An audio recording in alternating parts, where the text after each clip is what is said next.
Individuals make choices and trade-offs based on comparisons. When they are trying to decide what is the best choice, depends on those comparisons, one alternative versus the other. Let's think about ordering some fast food. If you go to a restaurant and they have the combo number one, and the combo number one includes a hamburger and some French fries, and the price is $10, then you can take a look at the combo number two. And the combo number two includes the hamburger and the fries and a milkshake, and it's $13. So immediately when you think about it, you say, well, what I'm going to get from those extra $3? A milkshake. So that extra unit of food is going to cost me $3. So the question you're trying to answer is that milkshake worth $3 for me or not? And then you make your choice, you make your decision of combo number one versus combo number two. That's thinking at the margin.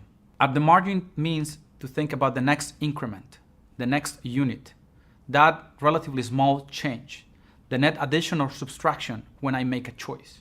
Marginal thinking helps us understanding puzzles such as why diamonds are so much more expensive than water, given that water is indispensable and essential for life.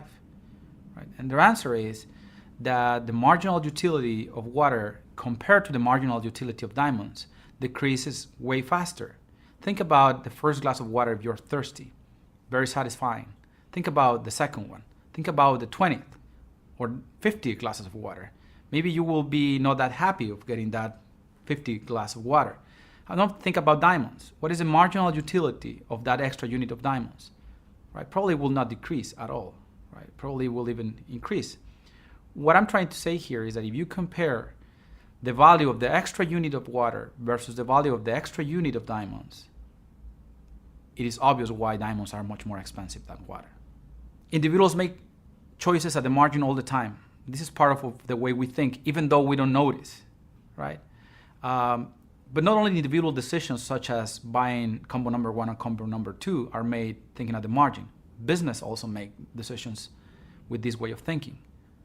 For example, if a business wants to hire an extra employee, they think exactly about the same way. How much is going to cost me that extra employee?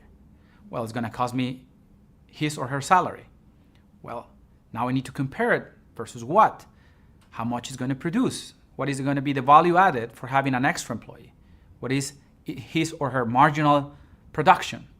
And then, of course, if his or her marginal production is larger than how much I'm going to pay his or her marginal cost, then it's a good business decision to hire that extra person. These basic tools such as incentives matter, opportunity cost, and thinking at the margin are not substitute.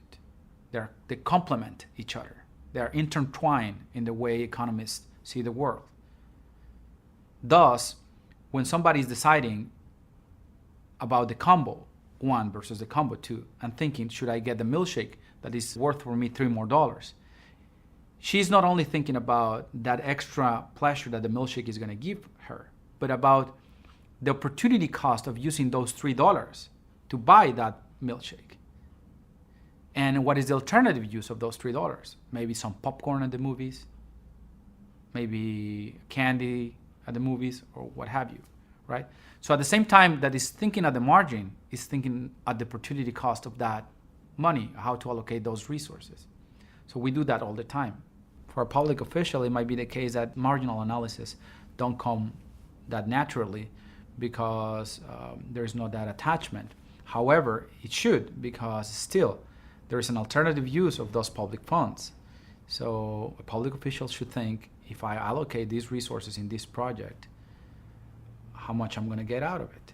And maybe I'm not going to get enough, and I should invest that money in somewhere else.